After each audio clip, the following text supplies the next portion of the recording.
Right, we are recording. A little update. Engine transmission are out of the S10. If the camera's blurry, hang on here a minute.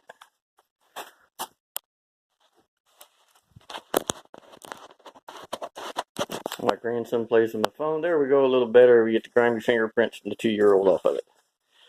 There's the TCI Street Fighter Turbo 350. Was in the truck. There is the motor, engine, whatever you want to call it. I'll say motor, you say engine, I say tomato, you say potato. I don't know, tomato, whatever. But we've got to clean it up. Believe it or not, this thing's been painted twice. I repainted it when it come out, and the full-size GMC truck I had, the green and silver one, and then I repainted it when it originally went together. And believe it or not, I don't know what it is. The machine shop painted it with cast coat when I went to pick it up, and I told him don't ever do that again, because any place there was cast coat is where the paint's coming off. So we're going to clean it up, give it a good bath, wipe it down with some acetone, and wire wheel it all out, and we're going to repaint it. It's going to get painted a kind of a medium gray, kind of like a gunmetal gray, and that's what my boy wants to do. We're going to use marine paint, which is oil-based. I'm going to thin it out and spray it. We're going to test it first before I put it on the engine, but we're going to see how, we're going to spray something with this paint, let it set for like a couple weeks, repaint it, make sure everything's going to bond and adhere to each other. As you can see, again, engine's out. I'm getting rid of all the diamond plate. We're going to weld metal into all the holes. We're going to smooth the firewall out. I'm going to massage the hump a little bit because the new transmission is an ATI Turbo 400 and it's got an Ultra Bell on it, which is thicker. So I'm going to have to clearance that a little more. I'm adding a cross member out of DOM tubing right where the cab mounts are at. It's going to come down, go under the transmission and back up just to stiffen it. We're going to cut all of this off back to where the frame is capped.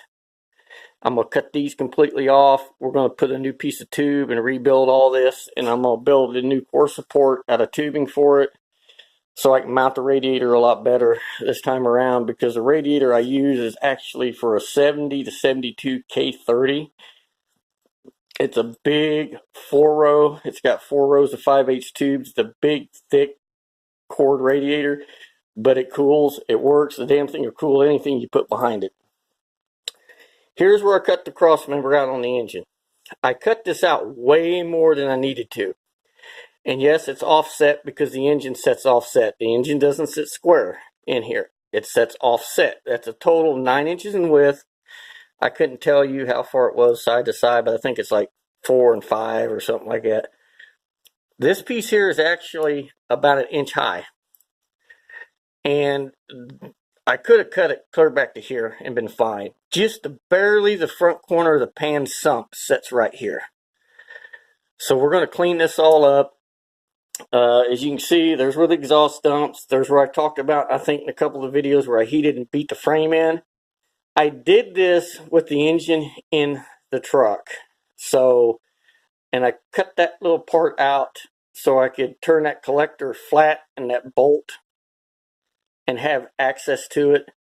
I'm going to put that piece back in a piece of plate, and I'm going to grind this down, weld all this up real good. And done. We got tubular lower control arms from Global West for it to change that. We got new spindles to put on the front and a new brake setup that's got better calipers, better rotors, better wheel bearings, and everything to upgrade from the stock brakes.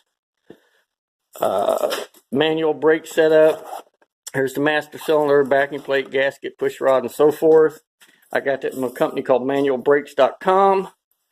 I've already put the new pin in the upper hole in the brake arm. Right here is where we cut out to move the steering column, and I used the original factory plate. So it kind of made a big hole because that plate on the end of the S10 column is huge. So I got a piece of metal that we're going to TIG weld back in and hammer all that down flat. There's the new hole for the column. I got a collar that I made to go around that so it'll look nice. Here's where I had to jerry-rig moving the throttle cable up. Because of the new valve covers that are on this new long block, they're excessively tall. They're sheet metal. They got like a 1/2 inch thick rail on them. We're going to have to move this up 1.5 inches. So I took the little tag that was up here. It's kind of like a little outcrop that something mounted to. We're going to move this up, put a new hole, fill that back in. All the holes in the firewall are going to get filled. All of them. Every one of them. And in case you're wondering who I got the engine from, I brought a valve cover out and put on the motor when it was in there to test fit clearance, put the headers on, see how they're going to fit in conjunction to the master cylinder, you know, the steering and so forth. There's one of the valve covers. So right there, you see who the motor comes from. And yes, I've already managed to scratch it up a little bit, but that's who I bought my engine from. Again, there's the headers, there's the old valve covers, a bunch of miscellaneous crap. Went to the salvage yard, I picked up another 8.8. Was $106, counting the $20 core charge. This one has a 373 and had a locker in it. My son stripped the tubes. I'm actually going to shorten them. And instead of doing a 3-inch short side thing, you're still an inch wide on either side of being the same specs as an S10 rear end. Okay, no, I'm not doing a 9-inch. I'll have maybe 500 in this when I'm done versus 3 to 3,500 to Curry or whoever for a 9-inch Ford. And this is just as strong. I beat the shit out of 8/8s. But what we're going to do is short instead of 3, we're going to go 5 and 2. And I bought a set of axles from a buddy that he bought for an 8/8 that are stock length, you know, the 30-inch and 27-inch axle. And they're Mosier axles. I'm taking them over to the machine shop here in town that we used to do when I worked all of our big truck axle stuff. And they're going to cut them and respline them to 31 spline. And I'll take the housing over. After I cut it down, they'll fit the axles with the C-clip eliminators to the housing. They'll put the new gears in it, set it all up, done, paint it. I pick it up, it's all over. It's getting new seats put in it. I bought a pair of new seats for it. The sliders. Right now we're going through cleaning up welds on the cage. I'm going to add the loop on the ceiling, I think. I'm going to add the down bars, which will go through the speaker grills down, and then the bars going out from the firewall to the front of the frame. And we'll see how that goes. Putting kill mat down, which is as good as Dynamat. It's just a lot cheaper. This is like 50 mil, I believe. I'd have to go look at the box. It was, I don't know how many square feet come in the box. I'm thinking it was 50 square foot, and it was like $60 on Amazon. So, and I already had some 80 mil stuff down, which that's not the floorboard. That's actually 80 mil. I've got to fix an issue over here where I have water coming in one of the holes on the firewall, and I got some surface rust that started underneath the sound deadening material. As you can see, I pulled it up where it didn't stick, and we're going to wire wheel that out. I'll pour 15 all that area, and it's solid. It's just surface rust. It's not no rot through or nothing, and we'll cover all this up.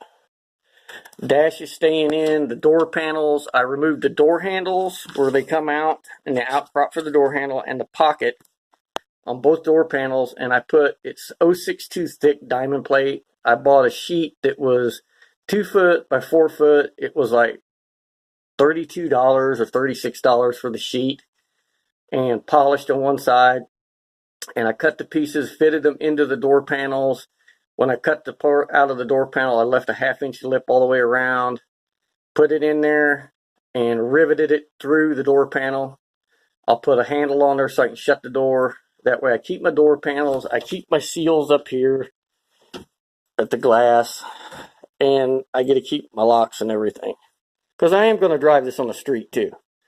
I got a piece of 1/4-inch polycarbonate for the back window. I'm going to cut it to mimic the back glass and put it right back in the back glass rubber, which I screwed up because I wanted to put the rubber in before I put the bars on.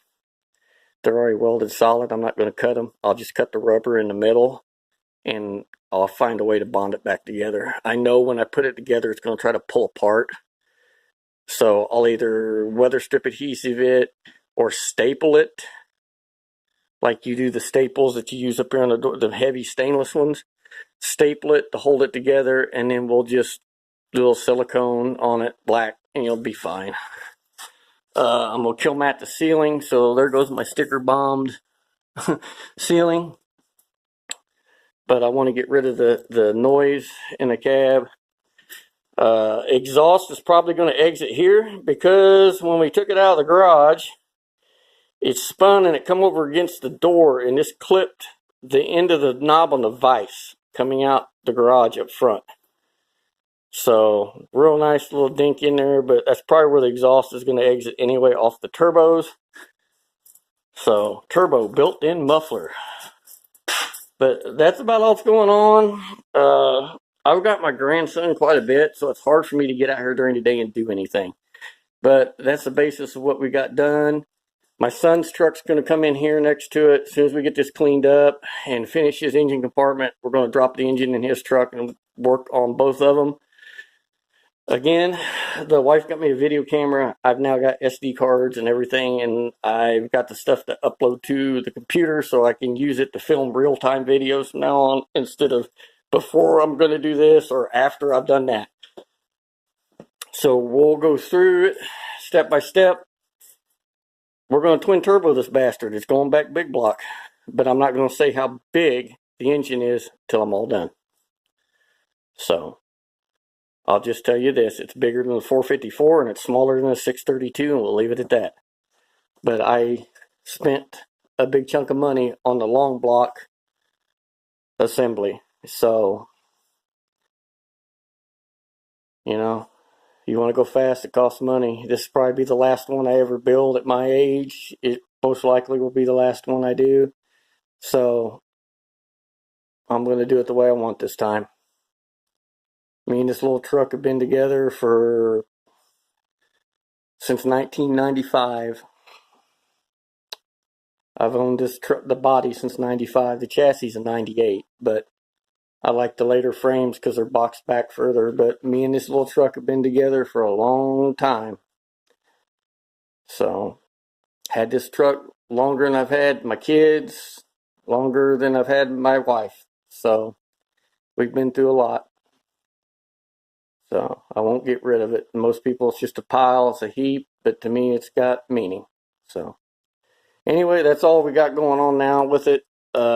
Like I said, the next video, I'll make a real-time video, and you guys can get to see stuff as we work, welding, so forth, and start fitting and plumbing, because it's going to be a very good, very strong fight for space under the hood of this truck for everything. But I think I can make it all fit. That's it. Later.